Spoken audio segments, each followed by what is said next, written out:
श्याम बन करके पटक कर कंस को मारे, 10 गुरुओं का ले अवतार वही हर रूप थे धारे।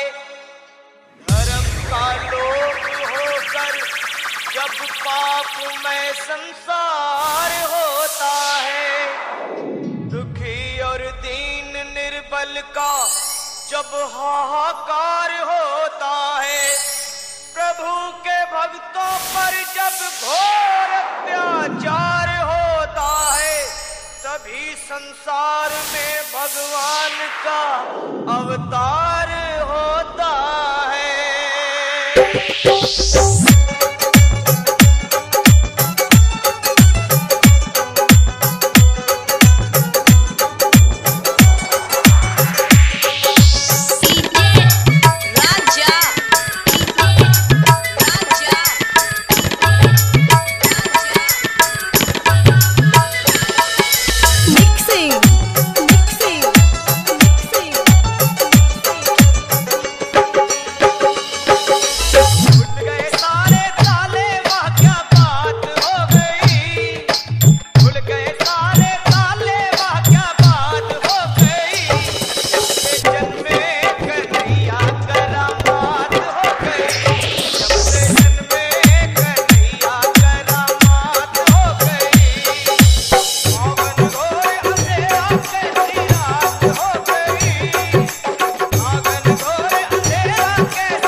जन्म लिए काना होता प्रकाश